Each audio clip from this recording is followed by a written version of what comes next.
বন্ধুরা তোমরা সবাই কেমন আছো? আশা করি সবাই ভালো আছো, সুস্থ আছো। আমিও ভালো আছি। তো অন্যদের ব্লগে সবাইকে আরও একবার স্বাগত, ভালোবাসা জানিয়ে আজকে নতুন ব্লগটি শুরু করছি। আজকে কিন্তু প্রায় আমাদের এখানে আজকে 4 দিন হয়ে গেল, 4 দিন ধরে বৃষ্টি, রোদের মুখ দেখতে পাচ্ছি না। তো আমাদের তো বিশালই কষ্ট হচ্ছে, কারণ ঘরে টালি থেকে পুরো জল পড়ছে। 4 দিন ধরে ঘুম নেই, বিছানা ভিজে একদম একাকার হয়ে গেছে। আর জামা কাপড় 2 বালতি জামা কাপড় জড়ো হয়েছে, সব ধুমিনি, সব ওরকম করে রাখা আছে।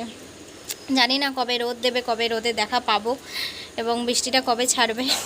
পুরো বৃষ্টি হচ্ছে, মানে একদম ছাড়ছে না। কালকে তো পুরো ঝোড়ো হাওয়া, মানে একদম ঝড় দিচ্ছিল যাকে বলে। আর এত অসুবিধা না আমাদের, মানে খুবই কষ্ট। মানে এই জল ঢল, তারপর বাসন মাজতে আর করতে, বাইরে আমাদের বেড়াতে হয়, জলে ভিজেই সব করতে হবে। আর সবথেকে বড় কথা, টালি থেকে জল পড়ছে জানো, একদম 4-5 দিন তো মানে ঘুমটুম হচ্ছেই না। আরও সব ভিজে যাচ্ছে, বিছানাপত্র সব ভিজে একাকার হয়ে যাচ্ছে। তো ভাবলাম চলো ভিডিওটা তাহলে শুরু করি। আর গিনিকেও বার করিনি, যেহেতু ঠান্ডা ঠান্ডা আছে, আরও মেজেটার মধ্যে বসে থাকবে। আজকে স্নান টান করে নিয়েছি, আর এখন বাজে হচ্ছে 10:30। আজকে হচ্ছে সোমবার। আর আমাদের এখানে, মানে আমার শ্বশুরবাড়ি এখানে আজকে ভাদু পুজো। কালকে হলো বিশ্বকর্মা পুজো, তো আজকে হলো ভাদু পুজো। তো ভাদু পূজার দিন একদম যাচ্ছে তাই হয়ে গেল। আর তোমাদের দাদা গেল গাড়ি ধুতে, যেহেতু কালকে বিশ্বকর্মা পুজো। তো চলো এখন থেকে ব্লগটা শুরু করছি, তোমরা দেখতে থাকো, আশা করি ভালো লাগবে। আর ওইদিকে কিন্তু রান্না বসিয়ে দিয়েছি। তো 2 দিন ধরে মনে হচ্ছে যেহেতু বৃষ্টি, চিকেন খাবো করে, সেই জন্য তোমাদের দাদাভাই সকালবেলা গেল, চিকেন নিয়ে আসলো। এখন ওই ডাল, মুগের ডাল আর চিকেন করবো, ব্যাস এতটুকুটাই হবে। আর ভাত হয়ে গেছে, এখন সকালে খাবারটা খেয়ে নেবো। সকালে খেয়েছি প্রোয়েন্স পাউডারটা খেয়েছিলাম, এখন 2টি ভাত খেয়ে ওষুধ আছে, ওষুধটা খাবো। চলো তাহলে দেখতে থাকো। আমাদের ওখানেও বৃষ্টি হচ্ছে কি না তোমরা জানিও। তোমাদের ওখানে বলি কি, এই বৃষ্টিটা এবং ঝড়টা মনে হচ্ছে সব জায়গাতেই হচ্ছে, এটা আর ছাড়াচ্ছেও না। অন্য জায়গা তো অবস্থা মনে হয় আরও খারাপ, কারণ বন্যা হয়ে যাচ্ছে, ঘরে জল ঢুকে যাচ্ছে, তাই না? কত কষ্ট বলো তো। চলো কি আর বলবো। আর জানো তো, আমি জানতাম না তোমাদের দাদাভাই চিকেন আনবে। আমি আগে থেকে না সয়াবিন ভিজিয়ে রেখেছিলাম। তো তারপরে দেখি তোমাদের দাদাভাই হাতে করে চিকেন নিয়ে আসছে। তো সয়াবিনটা তো পরের দিন নষ্টই হয়ে গেছিলো।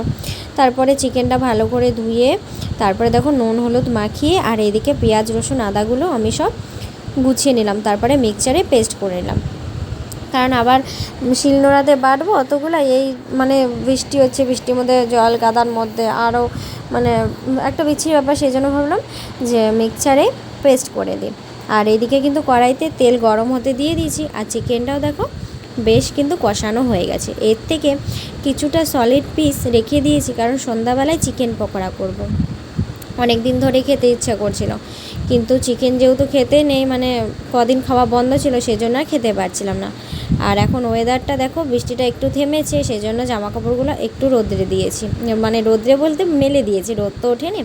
তারপরে তো রাত্রিবেলা দেখো, রাত্রিবেলা কি সারাদিন বৃষ্টি হওয়াতে বিছানা পুরো ভিজে যাচ্ছে, তাই হয়ে গেছে।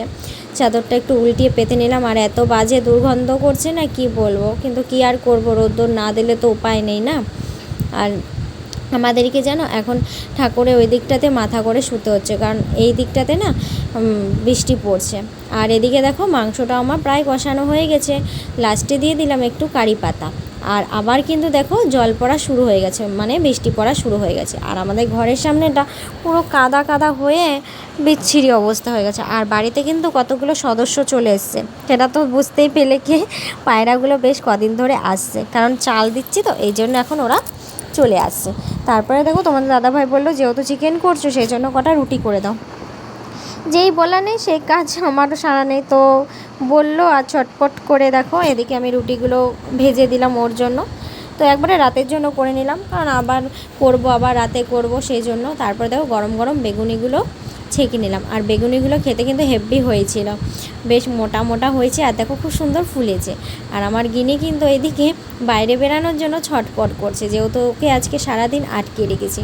তারপরে দেখো আর ভিডিও করা হয়নি, ওই খেয়ে দিয়ে ঠান্ডার মধ্যে শুয়ে পড়েছিলাম। একবারে সন্ধ্যাবেলা তোমাদের সাথে দেখা হচ্ছে।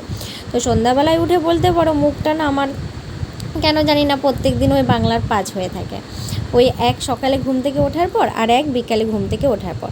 তারপরে তো শ্বশুরমশাই জিলেপি নিয়ে এসেছিলো, আর আমি এদিকে যে মাংসগুলো রেখে দিয়েছিলাম ওগুলো দেখো ভালো করে ম্যারিনেট করে, তো এখন আমি পকোড়াগুলো ছেঁকে নেব। তো চলো তাহলে আজকের মতন ভিডিওটা এই চিকেন পকোড়া দিয়ে শেষ করছি। তোমরা সবাই ভালো থেকো, সুস্থ থেকো। কালকে আবার নতুন ব্লগের সাথে দেখা হচ্ছে। তো ততক্ষণে সবাইকে টাটা।